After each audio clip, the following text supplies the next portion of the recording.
It Was Almost Real, the Pro Wrestling History Podcast, Episode 70. Hello, everyone, and welcome to this episode of It Was Almost Real, the Pro Wrestling History Podcast. My name is Ken Zimmerman Jr., and this is the podcast dedicated to professional wrestling history from 1870 to 1930. And I will be doing a solo episode for this week's podcast, but hopefully for the podcast that comes out on November 25th, Thanksgiving week, I will be joined back in the, I won't be joined in the studio, but hopefully I will have Dan back on the podcast. So if you are a regular listener to the podcast, you will know that my cousin Dan has really had some health challenges this year. And he's gotten better, and then he has a setback, and then he starts to get better, and then he has a setback. And his health is not where he or I would like it to be right now. So if you're the praying type, we would appreciate your prayers. And if you're not the praying type, your thoughts and wishes are welcome by both Dan and I as well. Dan's got a long, hard road in front of him, and he's going to need all the strength he has to come back from all of this stuff. He has been going through medical issues and been in either the hospital, rehab, or skilled nursing facilities since the second week of February this year. So we watched the Super Bowl in the hospital together. So he has a really rough road ahead of him, and him getting healthy is a lot more important than anything else we're doing right now. Although the reason I have been trying to go to a weekly schedule with the podcast, even though we haven't been able to do that yet, is because doing the podcast is one of the things he really looks forward to. It's one of the things he can still do right now, and it's really good for his mindset. So my hope is that we have him back on the podcast for the next one, which I'm planning on being the November 25th. If we're able to record more podcasts, we will.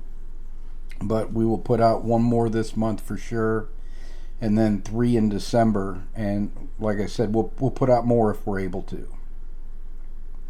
Unfortunately, it's just not worked out with Dan's health challenges. Sorry about that. I had to cough. I'm battling a cold that I got from my oldest grandson, so hoping my voice doesn't sound too off for this episode, and hoping to get in, because the main reason I wanted to do this podcast is there was a 1908 film recently discovered of a George Hackenschmidt match from England where he wrestled an American Joe Rogers in a best 2 out of 3 falls match, and it's recently been released to YouTube. If you hear an odd pause every once in a while, it's because I had to cough and I caught myself. Fortunately, I'm pretty quick on the trigger. So this 1908 film was found in New Zealand, and apparently Hackenschmidt had taken this film with him in 1910 when he was doing a tour of New Zealand.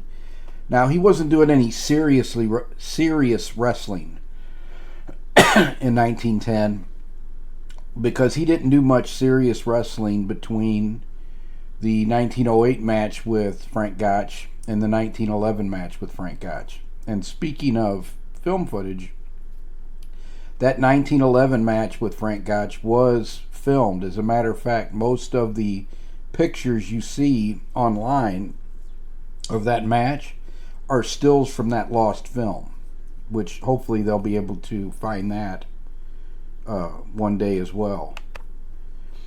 They have more of the boxing films from that era. Not the whole fight, some truncated versions of it, but the boxing films have survived more than the wrestling films, unfortunately, because not only was the second Gotch Hackenschmidt match filmed, but both of the matches in 1925 where Stanislaus Zbyszko dropped the title to Joe Stecher, and on the same day Ed Strangler Lewis dropped the title, Wayne Big Munn dropped the title to Ed Strangler Lewis, at least his version of it, because Stanislaus Zbyszko double-crossed Wayne Munn in Philadelphia in April of 1925. On May 30th, 1925, Zbyszko drops what most people recognized as the world title to Stecher. But because Sandow had an in with several of the athletic commissions, the Illinois and Michigan athletic commissions refused to recognize Stanislav Zbyszko's victory. So Munn dropped the Illinois and Michigan version of the World Heavyweight Championship to Lewis on the same day, May 30th. Zbyszko dropped the title to Stecher in St. Louis, and Munn dropped the title to Lewis. I keep wanting Lewis to be dropping the title to Munn. He did that back in January of 1925, which caused all the problems. But Munn dropped the title to Lewis in Bay City, Michigan, I believe. It was in Michigan for sure. I'm pretty sure it was Bay City. Both of those matches were filmed, and the 1928 match where Lewis and Stecher reunified the title, which I believe started as a shoot and ended as a work. There was film of that as well. None of those films exist anymore, but hopefully one day they'll be found in archives and that. The most complete version of the 1927 film Metropolis exists and just came into being in like the last 5 years because they found a almost fully intact copy of the film at a mental health facility in Argentina. They used to show movies to the patients there, and a lot of times the movie companies, it was more expensive to have them sent back to them, so they just leave them where they were at, and they actually found it in a closet in this mental health facility in Argentina, and the film companies were able to add it to the existing copy of Metropolis, which is not. I think they estimate 20 to 25 minutes of the original Metropolis is not in any of the versions that you see today, but they were able to restore they were able to restore more of it by finding this film in Argentina. And if you go on to YouTube, and I'll have the links in the show notes at kenzermanjr.com/episode 70. I will have the link to the YouTube video, but if you put George Hackenschmidt 1908 wrestling, it should pop it right up. I think there's at least 3 versions of it out there. And there is a spot in the film where the film is degraded, and there's a big kind of like deteriorated spot in the middle of it, but it doesn't wreck the enjoyment of watching it. It's much harder to watch the existing copies of the Stecher Caddick match from 1920 or 21 than it is to watch this match of Hackenschmidt, because for the most part it is fully intact. And I really recommend you watch this film because it has a number of interesting things that are historically important, because at the time this movie was shot in 1908, you'll notice when you watch the film that they're up on a stage and there's like a canvas mat down on the stage. While Hackenschmidt wrestled Gotch in rings in America for both of their matches, that still was not that widespread of a practice in the late 1900s and the 19-teens. Really, the wrestling ring comes into being in the 1920s. In the 1950 New York International Wrestling Tournament, took part on mats on a stage just like you're going to see here with Hackenschmidt. So they would rent music halls, and the 1950 New York International Wrestling Tournament was at the Manhattan Opera House. And they would look for opera houses or music halls because they could put the mats on the stage so people could actually see better. And usually a general admission ticket would be anywhere between 25 and 50 cents. And you would be back farther from the stage. like the 75 cent to $1 tickets would be right there around the front of the orchestra pit. And the really expensive seats, which you would see when you watch this film, is the seats on the stage. Those were normally between $2, $2.50 at this time for a stage seat. And sometimes if you got a big enough stage, you could get 200 seats up on the stage. In Tennessee, not Tennessee, Kentucky, when Ed Strangler Lewis was wrestling in Kentucky in 1914, 1915, they were still wrestling on stages. And the promoters would try to put as many folding chairs on the stage as they could, because those were the most expensive seats for people to purchase. And so the stage setup, and there's actually, you're going to see two matches depending on which of the films you watch. And there are two different, I don't know why this film, because it's a different location for the match in the middle. But you see the first fall of the Hackenschmidt Rogers match. Then they go to a different venue in a different match. And then they go back to the second fall of the Rogers Hackenschmidt match. And the Rogers Hackenschmidt match might be under Greco-Roman wrestling rules. The only time I saw him get close to the legs was on the cross buttocks that Hackenschmidt used to take Rogers to the ground in the second fall, or first fall. And I think that was a legal hold in Greco-Roman wrestling at the time. But Hackenschmidt had a disadvantage going in against Gotch, and it's the same disadvantage Stanislaus Zbyszko had. They grew up in Europe and were wrestled in the tournaments in the European countries, which were almost all conducted via Greco-Roman wrestling rules. Hackenschmidt started wrestling under catch wrestling rules a few years prior to wrestling Gotch, so he wasn't a complete neophyte. But that was not the style of wrestling that he grew up in. And like Stanislaus Zbyszko, he never really was all that familiar or comfortable with the submission holds outside of a hammerlock. You'll see when you watch this match, first of all, Rogers is a bigger guy than Hackenschmidt, but he's really no challenge for Hackenschmidt. And I had heard Hackenschmidt was posing in this film.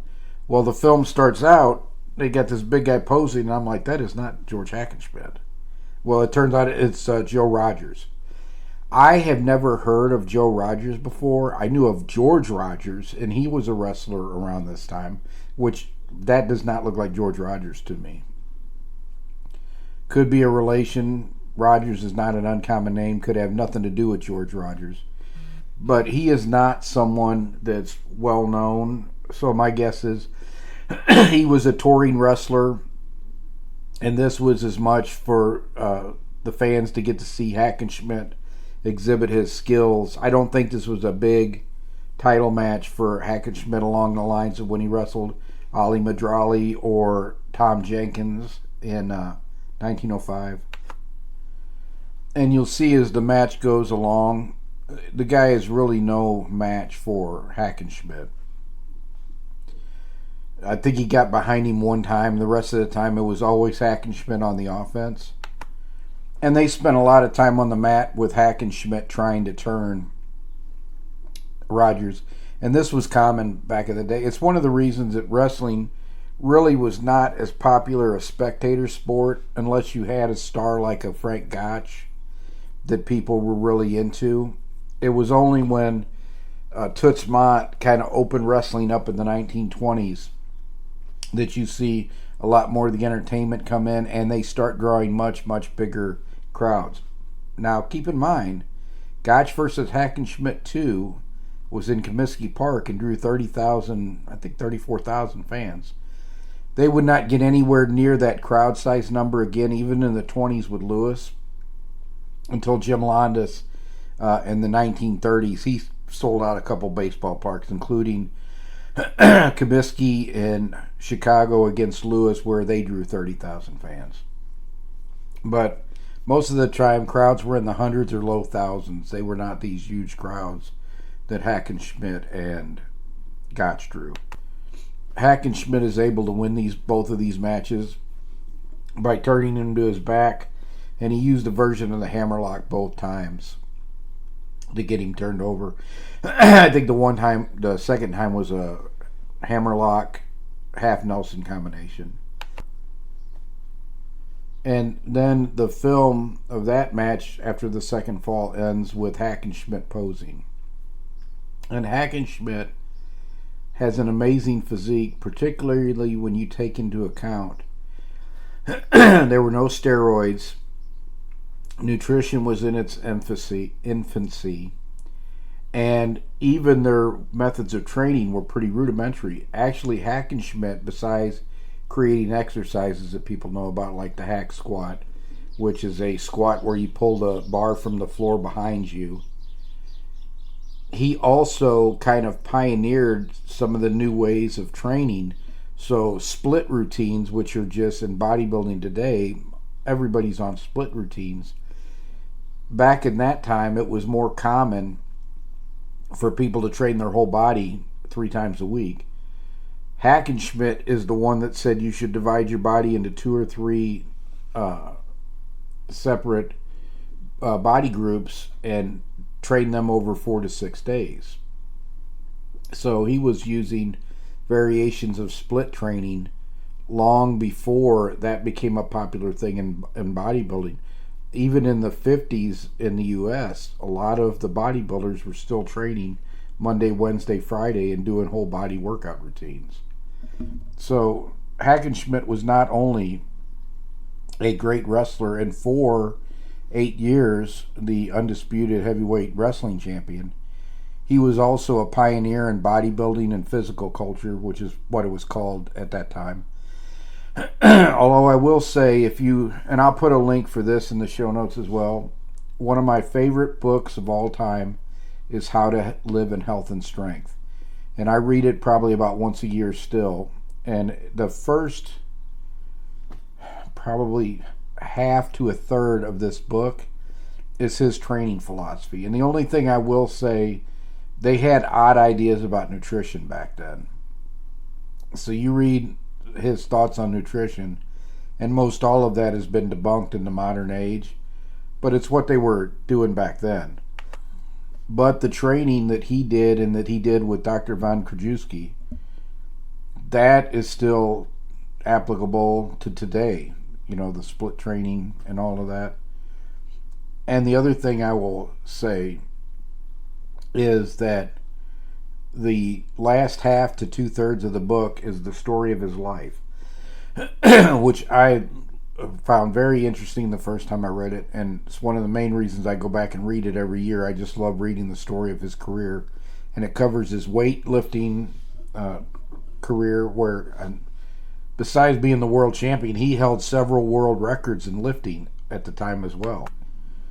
When he was 19, 20 years old, he put like a 240-pound dumbbell over his head with one arm. And realize, no steroids, none of the performance-enhancing drugs are around. He's just doing this with bad nutrition and hard training. But he talks extensively about his wrestling career with one exception. And it's the one disappointing thing about this book. He does not talk about the Frank Gotch matches at all. There's like 2 paragraphs, and he said there's been so much written and talked about these matches, I don't think I can add anything here. And I've never read Mike Chapman's book yet, although I'm going to, since I've wrote everything that I'm ever going to write about Frank Gotch. I do want to read Chapman's book on Frank Gotch now. But I did hear an interview with Mike Chapman, and Mike Chapman said until the end of his life that Hackenschmidt would not talk about Frank Gotch, period. They would bring up the Frank Gotch with Hackenschmidt, and he would get furious. And he was a really well-mannered gentleman. It was unusual for him to lose his cool. But he disliked Gotch so much that he wouldn't even speak about him. And I know a lot of people think that Gotch double-crossed him in that second match. So the double crossing of Gotch, or the double crossing of Hackenschmidt by Gotch, comes from two sources. The first source is the Fall Guys, the Barnums of Bounce by Marcus Griffith. And that book is very problematic as a source.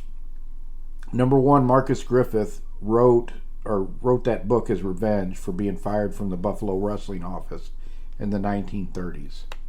I had no idea he was affiliated with a wrestling office, but it's obvious he had insider knowledge. Well, in Luthez' book, he talks about Griffin had been fired by the Buffalo Wrestling office, and that book was written as revenge, and he wanted to make wrestling and the wrestlers look bad. So there is some information in there that's very good, but it's incomplete, and there's other stuff that's wrong. And I've always said Fall Guys is a great place to start your research, but don't just quote out of that book like it's gospel. And the second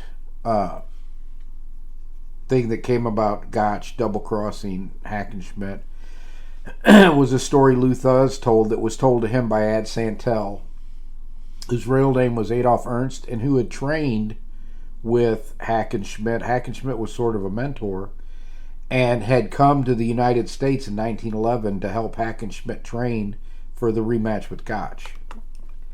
And Santel claimed that Frank Gotch paid him $5,000 to purposefully injure Hackenschmidt during training so that he went into that match compromised, which he did go into the match compromised. His knee was injured. But there's plenty of evidence that Ad Santel didn't do anything to Hackenschmidt, and Mike Chapman and I agree on this, that story is preposterous for a couple of reasons. Number one, Gotch made $13,000 off of that match. Gotch is not going to pay $5,000 of his $13,000 purse to Santel to hurt Hackenschmidt when he had beat Hackenschmidt very easily in their first match. In their first match, Hackenschmidt could not take Gotch down, and Gotch just fouled him for 2 hours until Hackenschmidt gave up. Gotch was not a vicious guy like Evan Lewis that just liked to hurt people. He fouled as part of his strategy for winning wrestling matches. And he was just palm striking him and headbutting him. And Hackenschmidt's eyes were almost closed at the end of 2 hours of that first match.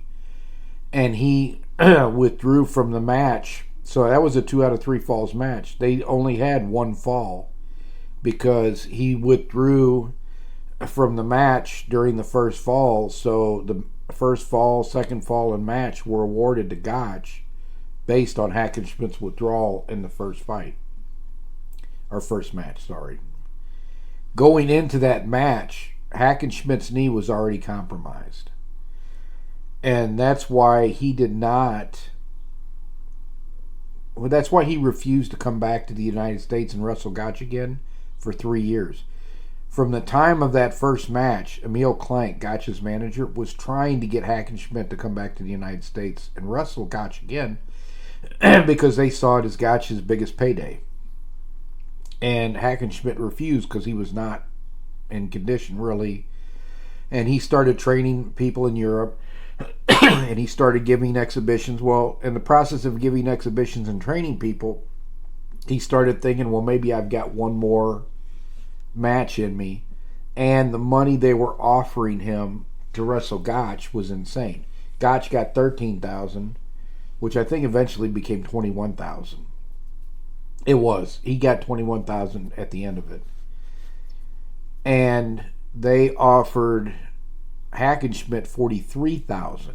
So it was the film rights for the movie that they were filming to that match, plus a purse and everything else. And so they promised him $43,000, which is probably $1 million in today's money. And he just couldn't refuse that. He comes back, starts training, his knees start bothering him, and he wants to pull out of the match. Well, Jack Curley gets him to go ahead with the match, because they would have, the organizers, of which Curly was one, would have took an absolute bath financially if Hackenschmidt would have backed out of that match. They sold 34,000 tickets to the thing. So he promises to get Hackenschmidt in the ring that he will call off all betting, which he does. Now, the story in Fall Guys, which Griffiths is getting from Curly in the 1930s. Jack Curly lived in 1937, and he was the source for a lot of the information in the Fall Guys book, which didn't come out until Jack Curly was dead, by the way. He is getting the story of what happened in 1911 from Curly in the 1930s, whose mind might not have been as sharp, who the passage of time and the stories the wrestlers and people around wrestling tell themselves, they start to believe whatever. He tells Griffin that Gotch promised Hackenschmidt that he would carry him and make him look good. Well, the facts don't really support this version either, because that first fall went 14 minutes. And Hackenschmidt did what he could with the messed up knee, but he couldn't hold him off forever, and after 14 minutes Gotch got the first fall. And Hackenschmidt was pretty much done at that point. He comes out for the second fall, and it gets over very quickly because Gotch goes for a shoot toe hold. So Gotch would work a toe hold, or he could put one on, much like a heel hook you would see, or that, where it can tear the ligaments in the knee. And Hackenschmidt knew he was in big trouble. So as Gotch is working on that toe hold, he said, "Mr. Gotch, please don't break my leg." And Gotch kind of snarled back at him and said, "What did you say?" And he said, "I said, please do not break my leg." And he said, "Well, there'll have to be a fall." And Hackenschmidt said, "Okay," and rolled over to his back. And when he did that, the place went insane, because they thought that this was a work, and because they don't know what if it was a work, they would be trying to fool you. They wouldn't just do it this way. But they thought they had paid all this money to see this match, and these guys were taking advantage of them. So they start throwing the seat cushions in and everything else, and it's pandemonium. And it killed wrestling, big time wrestling, for quite a while, for the rest of the teens, which World War I also didn't help things.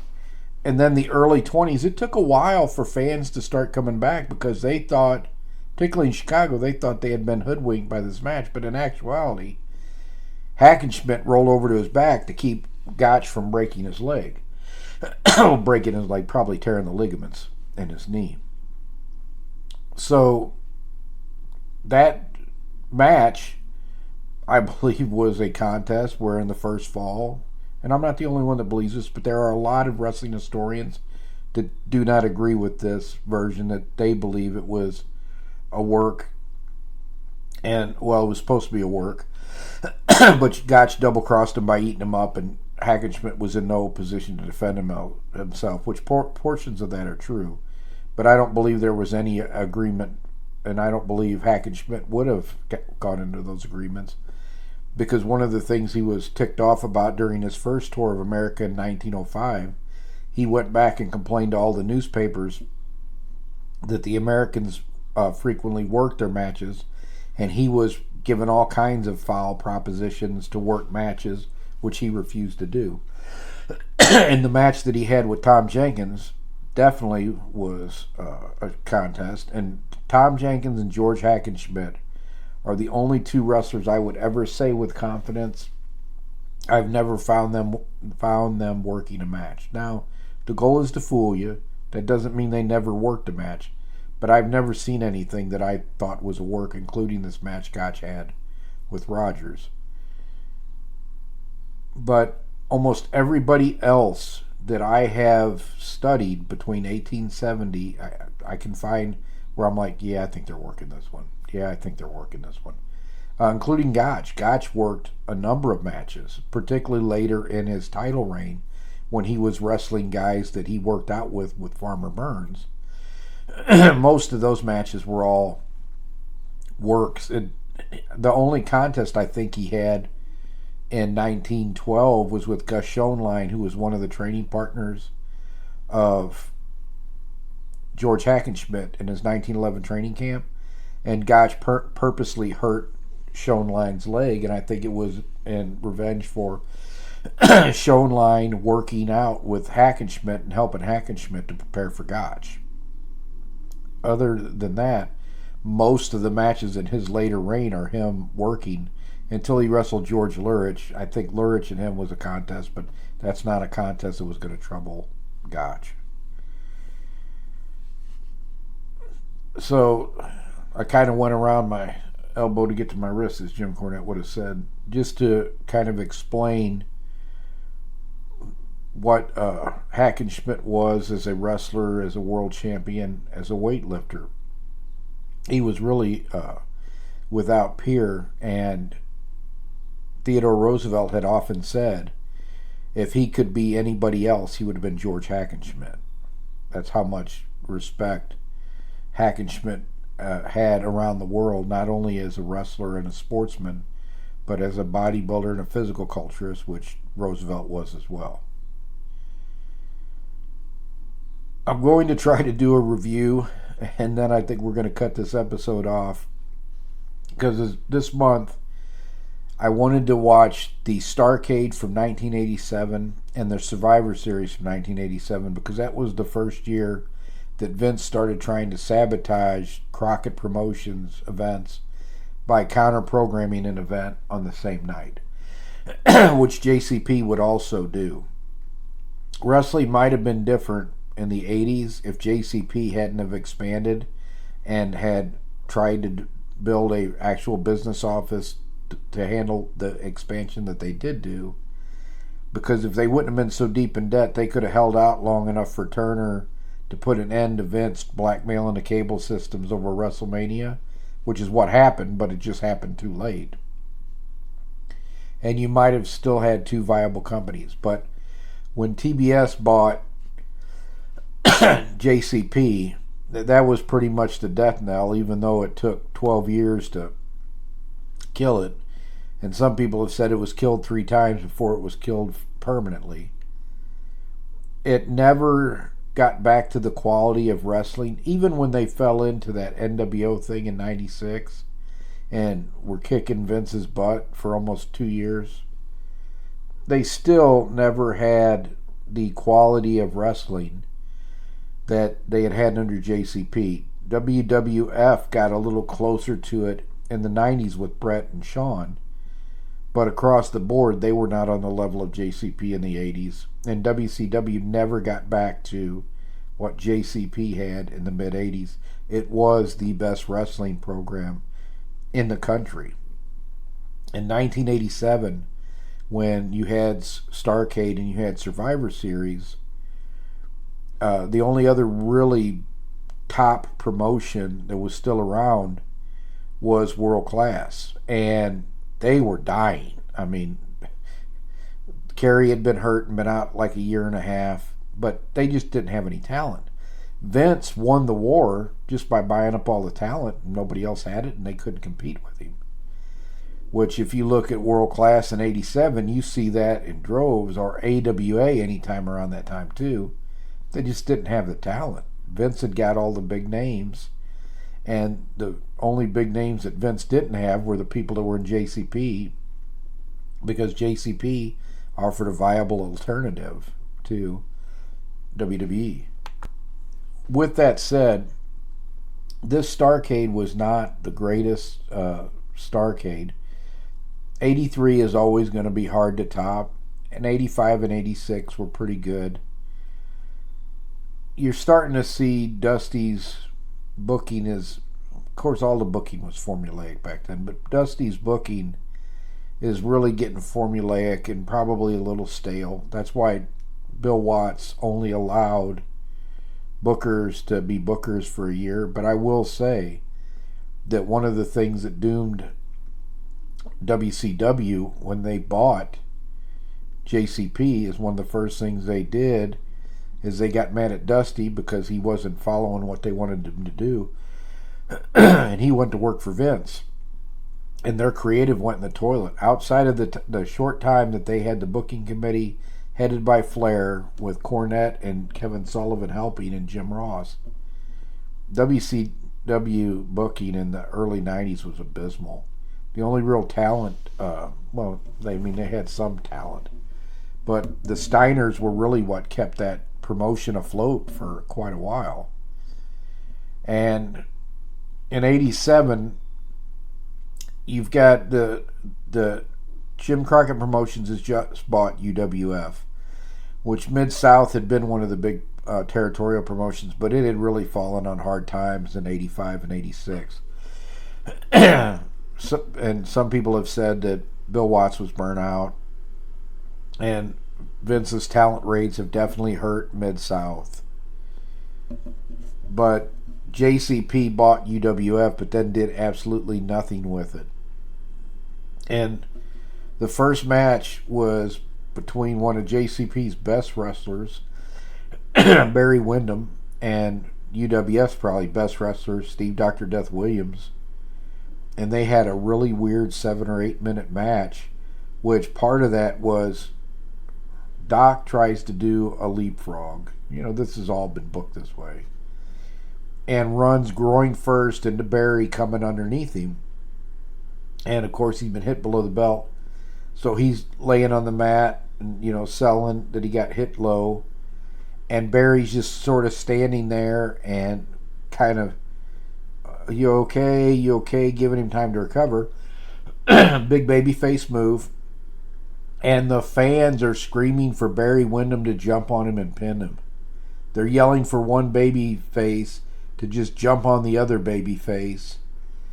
And it was just weird. The crowd didn't react the way they thought they were going to react.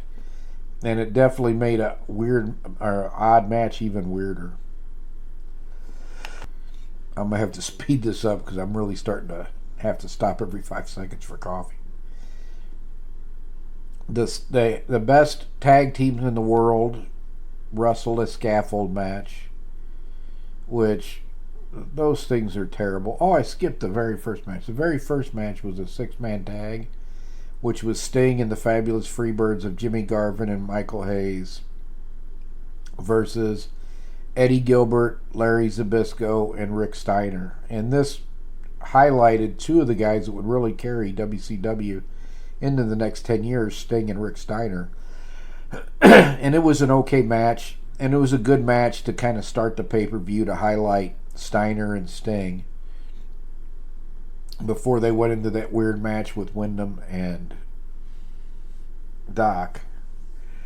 And then they had the tag match on the I think they did Terry Taylor and Nikita first. I'm trying to do this off the top of my head without looking up the card because they don't always have that card the way it occurred anyway. But Nikita beat Terry Taylor, and that was really the story of most of this UWF invasion. Is JCP just beat him pretty sound.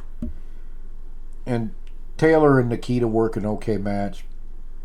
Terry Taylor is an underrated wrestler, and he was getting ready to leave, and his career would never recover from the Red Rooster gimmick. No matter what Bruce Pritchard says, that was a terrible gimmick, and it was absolute death to the person that had it, because nobody ever took Terry Taylor seriously again after he was the Red Rooster. Then we have the tag match between the Midnight Express and the Rock and Roll Express, but they put them in a scaffold match. And every scaffold match I've ever seen is horrible, because these guys got to be really careful that they don't fall off that thing and kill themselves. And you just can't have a good match on that scaffold that's shaking and everything. This one looked a little lower than the one that almost broke both of Jim's legs permanently. Jim Cornette only had 2 ACLs to give for this program, and he gave them a couple Was that Great American Bash or was it Starrcade '85 that he blew both his knees out? But anyway, he blew both his knees out because he took the bump off that scaffold. And it was so high up that time. And after Jim had done that and blew both his knees out, how are you going to top that? You can't. So, but they kept having these scaffold matches. It's what ran the Powers of Pain to the WWF because those guys are both over 300 pounds. Who's going to be the one to take the bump off the scaffold for them? It's crazy. So, I hate all scaffold matches, probably worse than I hate ladder matches. And this was, for these guys, it was a terrible match. It was probably the best scaffold match they ever had, but it was a terrible match, period. Then you had the Road Warriors beat the team of... Yeah, they beat Arn and Tully for the world title. It was the Road Warriors beat Arn and Tully for the world title. And I think it would be pretty soon that Arn and Tully went to WWE or WWF as the Brainbusters. And then the part of this that didn't make a whole lot of sense to me, WWF would never put these matches back to back. And that is, we had the co-main event and the main event to end the show both in cage matches. And it made sense for them to be in cage matches because the stakes were so high for Dusty and his match with Luger. But I would not have put them back to back. I would put a match or two. I'd probably put at least 2 matches in between them. Because in hindsight, or now in retrospect, looking back at it, I don't know if it struck me then, but as soon as I saw Dusty going in the cage, I'm like, well, wait a minute, there's only one match left. It's in a cage too. Why would they put 2 cage matches back to back? Probably didn't pick up on that back in '87, but Dusty versus Lex in the cage, and this forwarded on the storyline because Dusty would win and would not have to retire, and it would lead to Luger becoming a fan favorite, a face, and it would lead to Barry Windham switching to a heel and joining the Four Horsemen, which that is probably, to me, still the best version of the Four Horsemen was Flair, Tully and Arn, and Windham. Those, all 4 of those guys were amazing. And Barry might have been the best guy in the ring at that point in time, even though Flair was part of that group. Then you come to the main event, and this match kind of gets a bad rap in hindsight now because people talk about it was the least impressive match for Rickety. But I'm going to tell you, I remember back at the time and watching this again.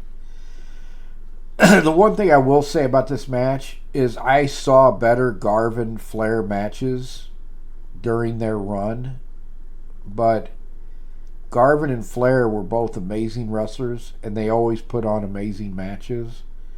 And this was a very good match. If you stuck around and you watched this pay-per-view, or yeah, it was a pay-per-view back then, this match you would not have left disappointed going, oh, they put Garvin and Flair on. That was a terrible pay-per-view. You would have been happy with that pay-per-view. But it didn't make a whole lot of sense why they would just take it off of take it off Flair and put it on Garvin just so they could have Flair win it back at the big event. But that's in effect what they did. And Ronnie Garvin didn't like the fact that his reign was so short that he would actually leave and go to WWF in the next few months after his world title run. But it was a really good wrestling match. But again, the best wrestling match is not always the thing that people want to see. I think that Vince, with Survivor Series, as we'll talk about in the next podcast, he had a bigger hook, and that was the grudge between Hogan and Andre. Everybody wanted to see how that played out.